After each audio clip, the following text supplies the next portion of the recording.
بص بقى، انا بعد ما خلصت شغل كله عند حماتي.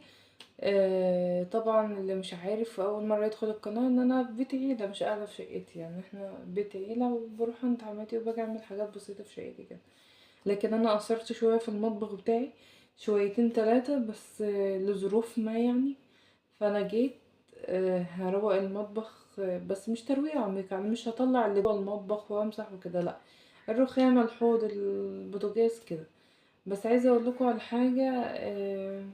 انتوا بتكسلوا تحطوا لايك، وبتكسلوا تشتركوا في القناة، وبتكسلوا تعملوا كومنتات. يا رب ما يعدي رمضان غير وانتي رايحة عند الرسول صلى الله عليه وسلم يلا تعملي لايك وتسمعي الفيديو للآخر. تعالوا بقى اما نشوف هنعمل ايه في المطبخ بتاعنا، ويا رب يكون الفيديو لطيف وخفيف على قلبكم. يلا بينا تعالوا.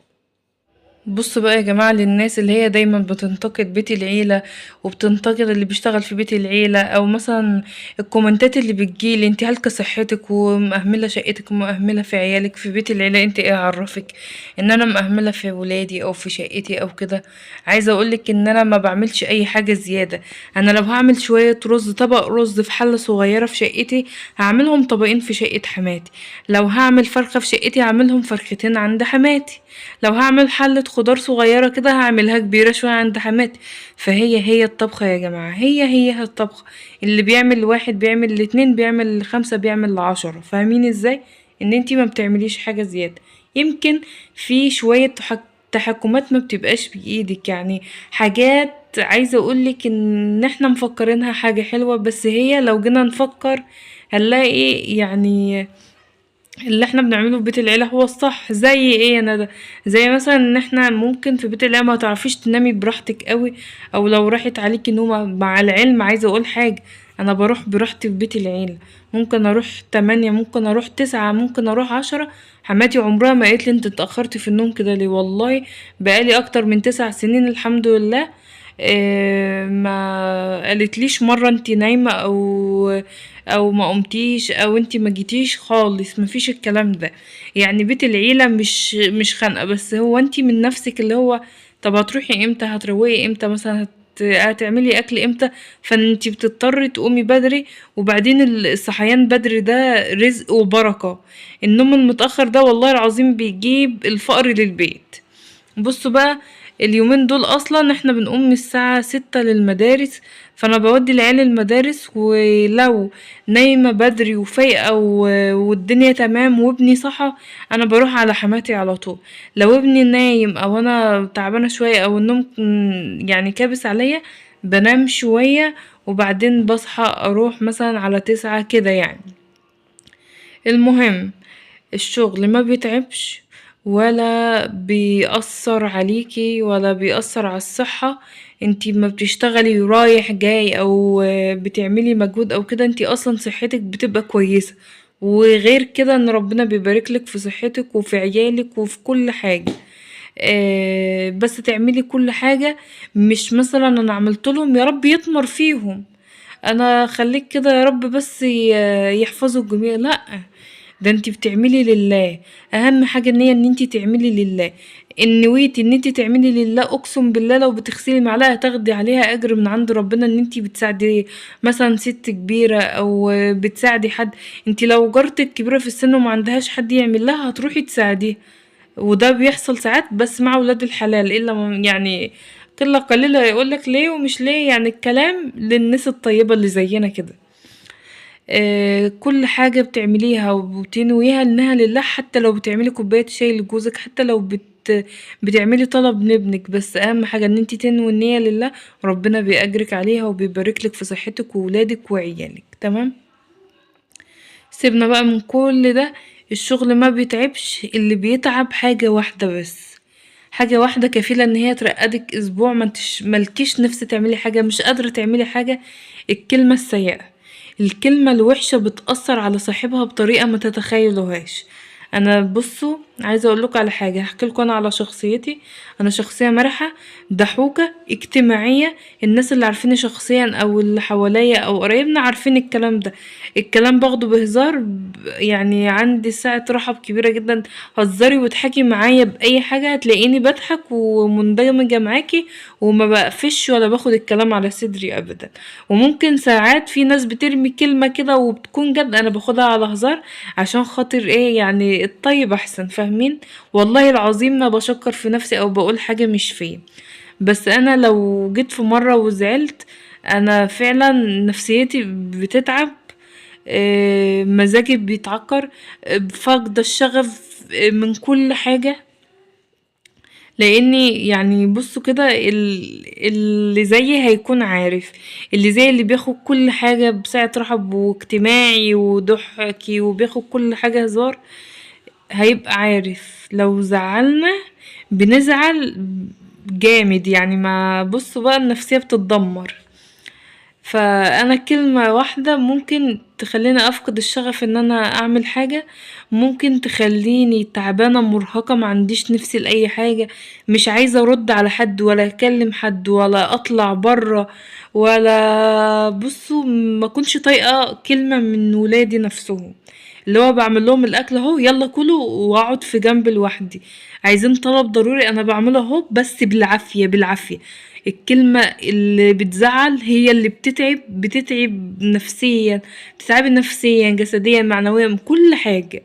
فبصوا اختاروا الكلمات اللي تقولوها بدقة وعناية، ما تجرحوش اي حد قدامكم، حتى لو بصفة الهزار.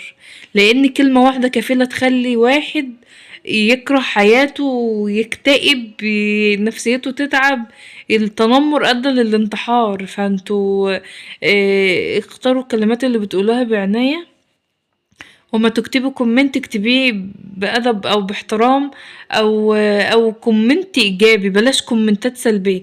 الحمد لله يعني انا مش قناة كبيرة قوي عشان يبقى فيه متابعين كتير وكومنتات سلبية كتير. الحمد لله بفضل الله ما بيجيليش كومنت سلبي، لان الحمد لله كل اللي متابعني عارف ان انا يعني صريحة في كل حاجة، وما بغلطش في حد ولا بعمل اي حاجة تزعل حد.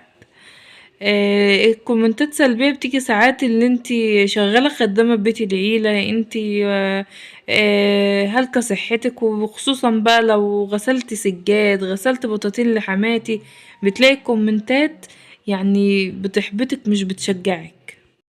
طبعا بقى الكلام خدنا، بس يا رب يكون كلامي خفيف على قلوبكم. المواعين اللي كانت على الرخامة دي كلها نضيفة ازاي؟ ان المواعين دي مثلا بنوديها عند حماتي، او مودين فيها حاجة، او ولادي جايبينهم من المطبخ مثلا ما بيطولوش الرخامة عند حماتي، فبيستقربوا يدخلوا الشقة لان الشقتين طبعا جنب بعض ومفتوحين مع بعض. فبيستغربوا يجيبوا اطباق، يجيبوا معايا حاجات، ان انا عندي الاطباق والحاجات دي تحت. فكل مثلا اسبوع كده ولا 10 ايام تكون حماتي بقى لما الاطباق دي ويلا وديها على شقتكم احنا مش عايزين زحمة. فكل شوية اطباق نضاف اصلا، يعني كانوا عند حماتي وبيجوا، وبما اني ما بدخلش مطبخي كتير، فاللي هو بكسل ان انا اعينهم او ببعتهم مع البنات، فهم ما بيعرفوش يعينوها بمعنى اصح. فالمهم بقى اللي لقيته متعفر انا غسلته تاني، والنضيف انا عينته. والكوبايات دي بقى كلها بيدخلوا يشربوا من الفلتر، واللي بيشرب من كوباية بيحطها ويجيب التانية، بيشرب منها يركنها ويحطها ويجيب التانية، مش مثلا تغسلها او يغسلها ويركنها في جنب. لا احنا عندنا بقى يدخلوا يشربوا ويركنوها ويجيبوا غيرها يركنوها. ادخل بقى بعد 3 4 ايام كده الاقي الحوض مليان كوبايات، بس هي بقى بتبقى كوبايات نظيفة، اللي هو انتي بس بتشطفيها وخلاص.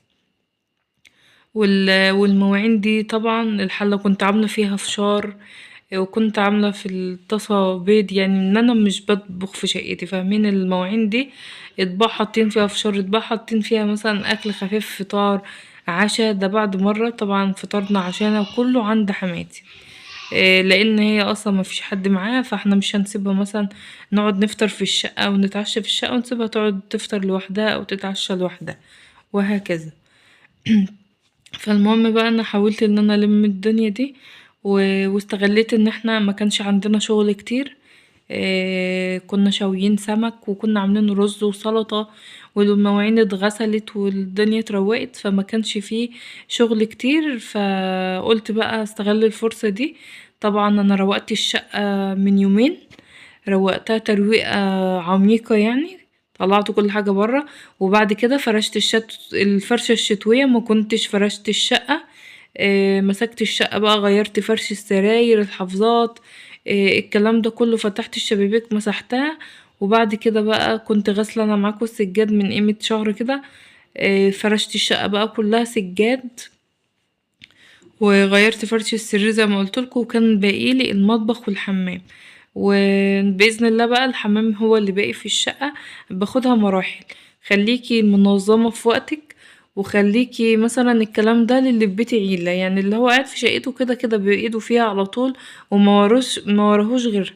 لكن اللي في بيت عيلة خليكي مثلا ان انتي تعملي شغلك عند حماتك وتطلعي العصر مثلا، خديلك أوضة، فاهمة؟ تاني يوم الأوضة التانية، تالت يوم الصالة، رابع يوم الحمام، مش كله مع بعضه أو كله زي بعضه. طبعا انتي بقى لو عندك سلايف وهتفلتي كده تعملي شقتك في يوم أو كده، ده تمام، بس الموضوع هيبقى متعب عليكي برضه ان انتي تروقي الشقة مرة واحدة. انا باخدها كده، بعمل اوضة بأوضة بحمام بمطبخ. بس بصراحة انا عملت الاوض والصالة وكله مرة والبلكونة، وقلت هعمل الحمام والمطبخ كل حاجة كده ايه مرة لما يكون يوم فاضي. وطبعا الحمام انا ممكن اصلا دلوقتي اقوم اعمله، لان انا ما بسيبش الحمام ان هو يعني يتوسخ قد كده. البانيو بس عشان ابني كل شوية يدخل يدلق الشاور، يكب الشامبو، بص فبيعمل تجيرة كده مكانها. الموضوع ده مزهقني جدا، طبعا سنتين فما بقدرش ان انا اتحكم فيه. ولو عينت الحاجة مرة غيري بيدخل يتشطف فبيحطها تاني، فاللي هو انتي مش لوحدك في الشقة، ما بحسش غير لما تكون الكارثة بقى حاصلة، تفهمين؟ ف خليكي منظمة في وقتك، وخليكي عارفة انتي بتعملي ايه عشان خاطر ما تتعبيش.